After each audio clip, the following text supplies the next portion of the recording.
भानपुर गांव एक ऐसा गांव था जहां दिन भर गांव आवाजों और ठाकों से गूंजता रहता था। गांव में रोज बाजार भरता, लोग अपने अपने कारोबार में व्यस्त रहते। कोई फल फ्रूट बेचता तो कोई मिठाई। हमेशा चिल्लम चिल्ली, पर इतनी चहल पहल के पीछे एक गहरा राज छुपा हुआ था। गांव में जैसे ही सूरज डूबता, शाम के 7 बजे गांव में शांति छा जाती, मानो गांव में कोई रहता ही ना हो, एकदम वीरान। 7 बजे के बाद लोग अपनी महंगी गाड़ी चलाते चलाते उतर जाते कि कहीं इंजन की आवाज ना हो जाए। घरों में के टीवी तक तुरंत बंद कर दिए जाते। इतना ही नहीं, अगर 7 बजे के बाद कोई बच्चा गलती से रो भी पड़ता तो माएं डर के मारे उसका मुंह बंद कर दिया करती, जिससे रोने की आवाज ना आए। एक शाम 7 बजे के बाद एक आदमी किसी जरूरी काम से दबे पांव बिना कोई आवाज करे जा रहा था। गली में तभी उसके सामने से एक चूहा गुजरा। चूहे को देख आदमी के मुंह से एक जोर की चीख निकल गई। बस पलक झपकते ही उस आदमी के वहीं जगह पर चिथड़े उड़ गए। सबके साथ ऐसा ही होता। जिसने भी भले ही गलती से जरा सी भी आवाज की तो उसका यही हालत होता। लोग 7 बजे के बाद डर के साए में जीते थे। अगले दिन राइस्टार नाम का लड़का अपनी बाइक से भानपुर गांव के रास्ते से होते हुए दूसरे गांव के लिए जा रहा था, पर बदकिस्मती से अचानक 2 ट्रक बाइक के सामने आ जाते हैं। पर वक्त रहते ही राइस्टार बाईं ओर मुड़ा। हिलते डुलते राइस्टार गलती से भानपुर गांव के अंदर आता है। अनजान राइस्टार आगे बढ़ रहा था कि तभी शाम हो जाती है।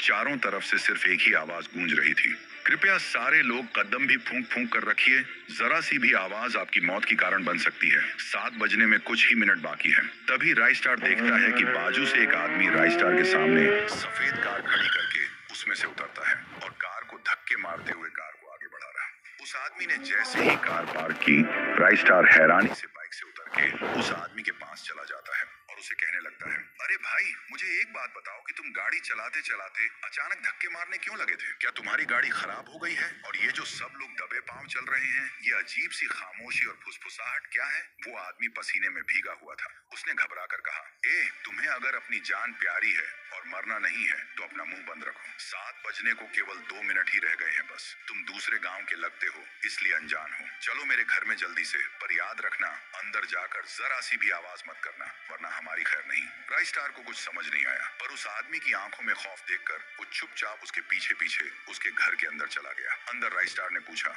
अरे अब बता भी दो कि तुम लोग इतना डरे हुए क्यों हो? ऐसा क्या है 7 बजे के बाद? पर वह आदमी राइस्टार को चुप रहने का इशारा करता रहा। राइस्टार के पास चुप रहने के अलावा कोई और रास्ता नहीं था। उस रात उसे सिर्फ अपनी धड़कनों की आवाज आ रही थी। अगली सुबह होते ही राइस्टार का सब्र जवाब दे गया। वो उस आदमी पर गुस्से से चिल्लाया, देखो भाई, तुम जो कोई भी हो, मुझे साफ साफ बताओ, तुम मुझे 7 बजे के बाद बोलने क्यों नहीं दे रहे थे? ना कोई आवाज करने दे रहे थे? आखिर इस गांव में ऐसा क्या खौफ है? बताओ जल्दी। तुम्हारे कहने पर मैंने बिना आवाज करे रात तो बिता ली, अब और चुप रहने की क्षमता नहीं है मुझ में। उस आदमी ने एक लंबी ठंडी सांस ली और बोला, अरे तुम्हें क्या बताऊं भाई, हमारी जिंदगी 7 बजे के बाद किसी नरक से कम नहीं रह जाती है। जो कोई भी थोड़ी सी भी आवाज करता है, उसके बदन के 4 टुकड़े हो जाते हैं, मानो किसी ने उसे हवा में ही चीर दिया हो। हर शाम 7 बजे किसी न किसी की मौत होना तय है। इसलिए तो मैं तुम्हें बार बार कह रहा था कि आवाज मत करो, वरना तुम भी बाकियों की तरह अपनी जान से हाथ धो बैठते। उल्टा मुझे शुक्रिया बोलने के बजाय ताने मार रहे हो। इस आदमी की बात सुनकर राइस्टार के रोंगटे खड़े हो गए।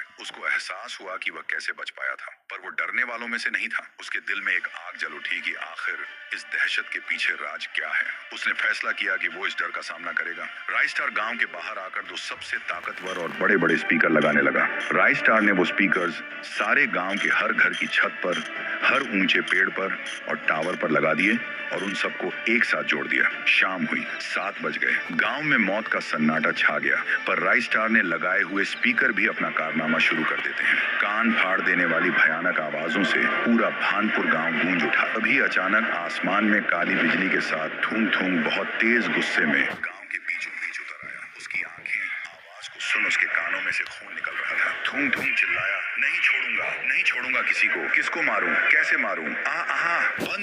बंद करो ये आवाज, मेरे कान फट जाएंगे। मैं पूरे गांव को ही उजाड़ कर रख दूंगा। वो दर्द से तड़प रहा था। तभी राइस्टार हिम्मत करके उसके सामने आता है। थूम थूम उसे कांपती आवाज में कहता है, ये खरगोश के तू कोई भी हो, जल्दी से आवाज बंद करवा, वरना तुझे कच्चा चबा दूंगा। फिर राइस्टार बोला, अच्छा तो तू ही है वो जो 7 बजे के बाद आवाज आवाज करने पर मासूमों की जान ले लेता है। बता ऐसा क्यों करता है? क्या दुश्मनी है तेरी इन लोगों से? धूम धूम चीख कर बोला, ए चला जा यहाँ से, पहले ही मेरा दिमाग खराब हो रहा है इस शोर से। मैं तुझे क्यों बताऊं? दफा हो जा। तुझे बता के मैं क्या करूंगा? तू क्या ही कर लेगा? बस मेरी पावर काम करने लगे, एक एक को चुन चुन के मारूंगा। राइस्टार स्पीकर का रिमोट हाथ में पकड़े हुए कहता है, अगर तूने सच नहीं बताया तो जिसमें से ये आवाज आ रही है उस स्पीकर की आवाज और बढ़ा दूंगा, इतनी बढ़ा दूंगा कि तेरे वजूद के ही चिथड़े उड़ जाएंगे। बहुत बोल रहा था ना कि क्या कर लेगा, देख मैं ये कर लूंगा, चल अब जल्दी मुंह खोल। धूम धूम दर्द से कांप गया। नहीं नहीं, मुझे माफ कर दो, स्पीकर की आवाज मत बढ़ाना। मैं सब बताता हूँ कि मैं आवाज करने पर लोगों की जान क्यों लेता हूँ। थूंग थूंग जमीन पर घुटनों के बल बैठ गया।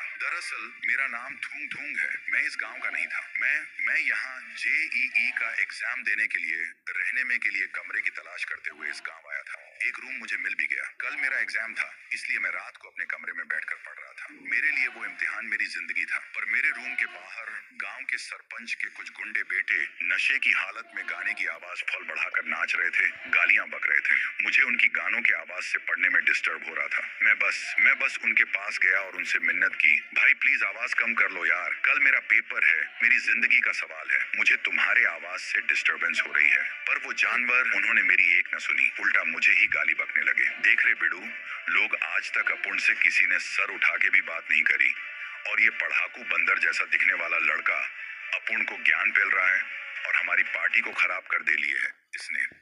बेटा कल मिल तू, तुझे बताता हूँ अपुन की हट के लिए। अब उसने जैसा कहा था वैसा ही हुआ। उन्होंने मुझे घर से पकड़कर गांव के बीच में लेकर आए। वहां लोगों की सभा बिठाई गई। फिर सरपंच के बेटे ने मुझ पर झूठा इल्जाम डाला। अरे गांव वालों, ये पढ़ाकू बंदर जैसा दिखने वाला लड़का कोई स्टूडेंट नहीं है, बल्कि चोर है। साला कल रात 1 बजे मैंने इसे एक घर पे चोरी करते वक्त रंगे हाथ पकड़ लिया हूँ। मैं तो कहता हूँ इसे चोरी करने में, जुर्म में दर्दनाक मौत दे। गांव वाले भी उसके बहकावे में आ गए और उन्होंने सरपंच के बेटे का साथ दिया। उसके बाद मेरा सर ही काट डाला। मैं दर्द से चिल्लाता रहा। उसके बाद वह तीनों ही जीप में बैठकर दूसरे गांव में रहने के लिए चले गए। मुझे इंसाफ नहीं मिला, मुझे उनको जान से मारना है। मेरी तरह उन्हें भी दर्द देना चाहता हूँ। मेरी पढ़ाई, मेरे सपने, मेरी आवाज, सब कुछ उस रात के शोर में दफन हो गया। बस तभी मैंने कसम खाई कि अगर मेरी मदद की आवाज किसी ने नहीं सुनी तो आज के बाद इस गांव में 7 बजे के बाद कोई और आवाज कभी नहीं गूंजेगी। जो आवाज करेगा वो मेरे अंजाम को पहुंचेगा। राइस्टार की आंखें भी नम हो गईं। ये तो सरासर जुल्म था। उसने स्पीकर की आवाज धीमी की। थूंग थूंग, तुम्हें इंसाफ नहीं मिला, पर तुम्हारा बदला भी अधूरा है। तुम्हारे असली गुनहगार वो गुंडे और वो सरपंच का बेटा, इन्हें तुम्हारे पास जरूर लाऊंगा। अगले गांव की सुबह राइस्टार ने वह 3 गुंडों को पकड़कर गांव वालों के सामने ले आया। उन्हें भी उसी सूखे पेड़ पर उल्टा टांगा और लोगों के सामने राइस्टार ने उन तीनों का भी सर एक ही बार में धड़ से अलग कर दिया। थूंग थूंग को इंसाफ मिल चुका था। उसके बाद भानपुर में 7 बजे के बाद कभी वो खौफनाक सन्नाटा नहीं हुआ। गांव वाले एक साथ झूम उठे। तो गाइस, आपको ये वीडियो कैसा लगा जरूर कमेंट में बताना, और इस वीडियो को लाइक ठोक के सब्सक्राइब बटन